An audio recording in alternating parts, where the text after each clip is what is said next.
Jingai Musume 138. Side story. An event in the throne room. Editors. Speed Phoenix. Joker. We're home. Leffe heard a pair of familiar voices declare their return as she did the usual and lounged around the living room. Technically speaking, the room wasn't really a living room at all. It was more of a throne room. Functionally speaking, however, describing it as a living room was more than apt. It was a comfortable room in which the dungeon's residents enjoyed various types of entertainment. The silver-haired dragon directed her gaze towards one of the room's doors and regarded both the man and the girl that entered through it. The man was the one she had recently declared her mate, a demon lord by the name of Yuki, and riding on his back was a young girl. Zain, often referred to as Ene, was a blade that fell into a category she knew little about, a so-called katana. Though she was capable of bearing a human form, it housed not her soul. That part of her resided in the weapon that Yuki had in one of his hands. Despite her long life, Leffe had never once heard of a weapon so outrageous. Equally as absurd was her reaction to such a being. Knowing that Yuki was its smith allowed Leffe to accept Ene's presence as just another normal part of her life despite being a literal walking anomaly. The weapon was not the first bizarre product of Yuki's actions and she would surely not be the last. Knowing this dulled Leffe's senses. Spending her days around her husband and his eccentricities had desensitized the dragon to the abnormal. He was an odd man, but that too was, at least in her eyes, a part of his charm. She felt as if his peculiarities had played a large role in drawing her to him, for she had never even considered the possibility of taking a mate prior to his arrival in spite of the length of her life. The days she had spent without him were dull, boring, and lifeless. But now, each and every single day was bursting with color, filled to the brim with excitement and joy she had never before known. He had changed her world. He had shown her how much she hadn't known, just how fun life could be. If she had never met him, then she would still be up on that mountain of hers, quietly idling her days away. The wonderful things that she now experienced each day would have remained forever unknown. It was a terrifying thought, one that sent shivers down her spine. Leffe knew that she had been spoiled. It was no longer possible for her to go back to living the way she had before. Such a life was far too dull for her now that she had grown to know a taste other than monotony. Welcome home. She set her thoughts aside as she spoke to the black-haired pair in a tone of voice that contained a hint of amazement. I must ask you this, Yuki. Why is it that you have yet again returned in such a ragged state? Though he was just a fraction of Leffe's age, Yuki's form appeared to indicate that he was an adult, but he returned in a state in which one would only expect of a child. His clothes were torn, he was covered in mud, and there was even a trace of an odd scent on him. It was almost as if he had been burnt. The girl on his shoulders was completely untouched, a fact that only made his messy state stand out all the more. She would have understood if it happened to be the result of engaging monsters in combat, but that was not the only scenario in which Yuki would return in such a state. The same would often happen if he were to accompany the children on some sort of outing. Thus, she came to the conclusion that Yuki himself just happened to be rather childish. Thinking about his lack of maturity eventually led Leffe to recall that he had only been born rather recently. He had mentioned that he had only become a demon lord almost immediately prior to their first encounter. In other words, he was less than a year old, which meant it only made sense for him to be childish. However, no matter how she looked, Leffe could only come to the conclusion that his body was as mature as that of any adult's. The stark contrast prompted a thought.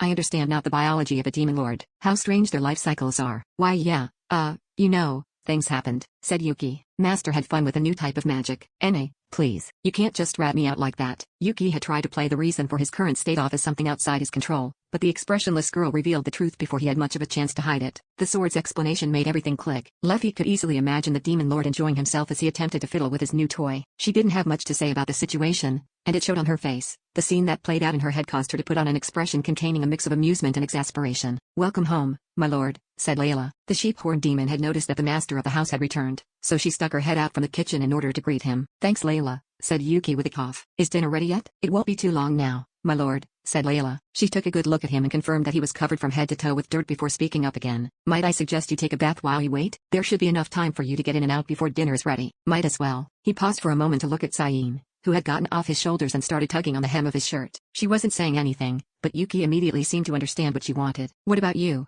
Ene? You want to get in too? Yes please. Well, that's that settled. Where are the rest of the girls, Layla? They should be coming back from the castle soon. I'm fairly certain that they will also be covered in mud, so they will probably end up joining you soon. Aye aye, Captain. Yuki waved Leffe and Layla goodbye, spun the doorknob a few times, and left alongside the girl he had returned with. It appeared that he had chosen to head towards the larger bath he had constructed in the plains as opposed to the smaller one in the throne room because he knew that the girls would be joining him. The door he used was an item that manipulated space-time through the use of magic in order to connect different areas, and its knob functioned as the controller that specified which. I must admit, he is quite skilled with regards to the handling of children, said Leffe. A wonderful trait for a husband to have, isn't it? Chuckled Layla. The maid's words made Leffe flush. Hearing someone else call Yuki her husband really made their newfound status as a couple hit home. Though some time had passed since the change, thinking about it still brought a blush to Leffe's cheeks. Gentlemen that are good at looking after the needs of others are quite difficult to come by, and he also appears to be rather strong, said Layla. I think that you have caught yourself a good man, Leffe. Though Layla was far detached from the stereotypical demon, she still possessed some of their values. Thus,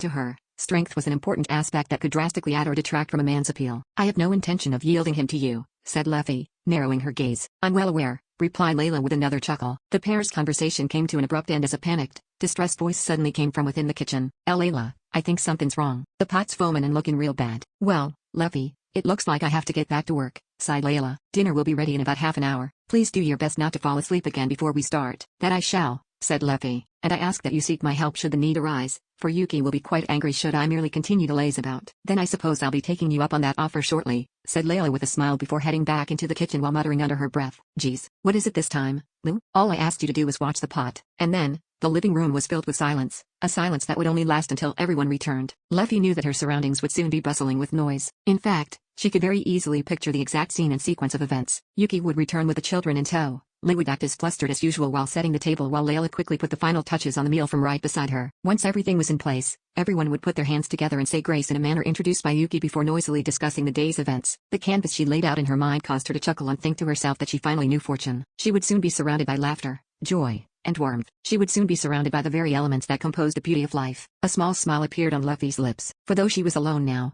she would soon be surrounded by those that she loved.